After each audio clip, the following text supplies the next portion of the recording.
ভাৰত মাতৃৰ সুযোগ্য সন্তান প্ৰচণ্ড দেশভক্ত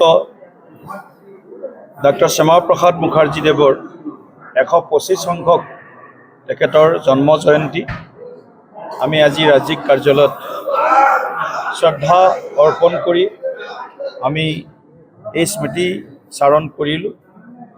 আৰু আমি জানো ডক্টৰ শ্যামাপ্ৰসাদ মুখাৰ্জীদেৱৰ 125 বছৰীয়া যি জন্ম জয়ন্তী তাৰ লগত সংগতি ৰাখি সমগ্ৰ ভাৰতবৰ্ষত ভাৰতীয় জনতা পাৰ্টীয়ে 15 দিন ডক্টৰ শ্যামাপ্ৰসাদ মুখাৰ্জী স্মৰণ পহেক এই কাৰ্যসূচী গ্ৰহণ কৰিছিল। আৰু এই কাৰ্যসূচীৰ অন্তৰ্গত আমি প্ৰতিটো বুথত ডক্টৰ শ্যামাপ্ৰসাদ মুখাৰ্জীৰ জীৱন দৰ্শন, ভাৰতৰ ৰাজনৈতিক, সমাজনীতি, অৰ্থনীতি আৰু বিভিন্ন ক্ষেত্ৰত তেখেতৰ যি অনবদ্য অৱদান, সেই অৱদানসমূহৰ প্ৰতি আমি আজি এক জাগৰণ আৰু বিভিন্ন তথ্য আমি অসমৰ ৰাইজৰ মাজত অৱগত কৰোৱাৰ প্ৰয়াস কৰিছিলোঁ। ডক্টৰ শ্যামাপ্ৰসাদ মুখাৰ্জী এনেকুৱা এজন ব্যক্তি যিগৰাকী ব্যক্তিয়ে দেশত মাতৃভাষাৰ মাধ্যমত শিক্ষা প্ৰদান হ'ব লাগে, ইয়াত আটাইতকৈ সৰ্বাধিক জোৰ প্ৰদান কৰিছিল। আৰু 1934 চনত মাত্ৰ 33 বছৰ বয়সত ডক্টৰ শ্যামাপ্ৰসাদ মুখাৰ্জী নামজ্বলা কলকাতা বিশ্ববিদ্যালয়ৰ উপাচাৰ্য হিচাপে তেখেতে দায়িত্ব লৈছিল। আৰু 1937 চনত প্ৰথমবাৰ মডাৰ্ণ ইণ্ডিয়ান লেংগুৱেজত মাতৃভাষাসমূহৰ জৰিয়তে ভাৰতবৰ্ষৰ শিক্ষা প্ৰণালীক ভাৰতীয়কৰণ বা ভাৰতৰ মাতৃভাষাৰ মাধ্যমত শিক্ষা প্ৰদান এটা গুৰুত্বপূৰ্ণ এটা পেহেল বুলি যাক কোৱা হয়, এটা কদম তেখেতে লৈছিল। ইয়াৰ আগতেও তেখেতে যেতিয়া 1937 চনত বা তাৰ আগতেও বংগভংগৰ কথা আহিছিল বা গ্ৰুপিঙৰ কথা আহিছিল, এই গ্ৰুপিঙৰ সময়ত গোপীনাথ বৰদলৈদেৱৰ লগত চৰ্দাৰ বল্লভভাই পেটেল আৰু ডক্টৰ শ্যামাপ্ৰসাদ মুখাৰ্জীয়ে অসমক চি গ্ৰুপিঙৰ পৰা বচোৱাৰ ক্ষেত্ৰত বিশেষ এটা তেখেতে অনবদ্য ভূমিকা গ্ৰহণ কৰি গৈছিল, যাৰ কাৰণে আজি অসম আমি ভাৰতৰ লগত আছোঁ।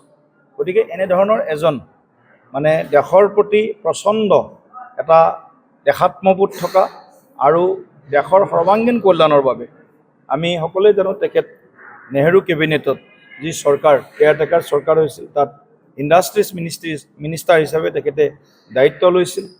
আৰু ভাৰতবৰ্ষত যিটো আমি কওঁ যে এলায়েন্স পলিটি, মিত্ৰতা ৰাজনীতি, সেইটো 1952 চনত যেতিয়া প্ৰথম নিৰ্বাচন হৈছিল দেশত, সাধাৰণ নিৰ্বাচন স্বাধীনোত্তৰ ভাৰতবৰ্ষত, তেতিয়া 38জন জনসংঘৰ 3জন সাংসদ আৰু বাকী 35জন অন্য সাংসদক লৈ প্ৰথমবাৰ দেশত এলায়েন্স পলিটি আৰম্ভ কৰিছিল, মিত্ৰতা ৰাজনীতি আৰম্ভ কৰিছিল NDF নামাকৰণেৰে, নেশ্যনেল ডেমক্ৰেটিক ফ্ৰণ্ট। গতিকে এনেকুৱা দেশৰ ৰাজনৈতিক প্ৰেক্ষাপটত তেখেত সদায় প্ৰাসংগিকতাৰে তেখেতে নিজৰ যি দায়িত্ব কৰ্তব্য বা সমগ্ৰ যিটো জীৱন, কাশ্মীৰত পাৰ্মিট ছিষ্টেম প্ৰথাৰ বিৰোধ কৰিছিল, পণ্ডিত নেহেৰুৰ লগত বহুত মতবিৰোধ হৈছিল।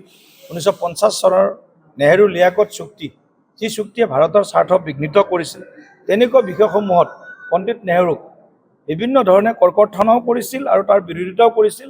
আৰু সেইকাৰণে 1950 চনতেই তেখেতে নেহেৰু কেবিনেটৰ পৰা পদত্যাগ কৰিছিল আৰু 51 চনত ভাৰতীয় জনসংঘ 21 অক্টোবৰত প্ৰতিষ্ঠা কৰিছিল।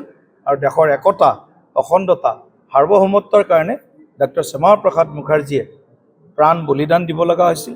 আৰু এনেকুৱা আমাৰ যি বলিদানৰ ইতিহাস ভাৰতীয় জনসংঘৰ পৰা ভাৰতীয় জনতা পাৰ্টীলৈকে, সেইকাৰণে ডক্টৰ শ্যামাপ্ৰসাদ মুখাৰ্জী ভাৰতৰ একতা, অখণ্ডতা ৰক্ষাৰ এটা উজ্জ্বল প্ৰতীক স্তম্ভ হিচাপে আজিও আমি তেখেতক সন্মান শ্ৰদ্ধা নিবেদন কৰি আছোঁ। আৰু তেখেতৰ যি জীৱন আৰু দেশৰ প্ৰতি বলিদানী তেখেতৰ যি নেতৃত্ব আছিল, সেই নেতৃত্ব সদায় দেশৰ যুৱ প্ৰজন্মক বা দেশৰ নতুন প্ৰজন্মক সদায় উদ্বুদ্ধ কৰি যাব।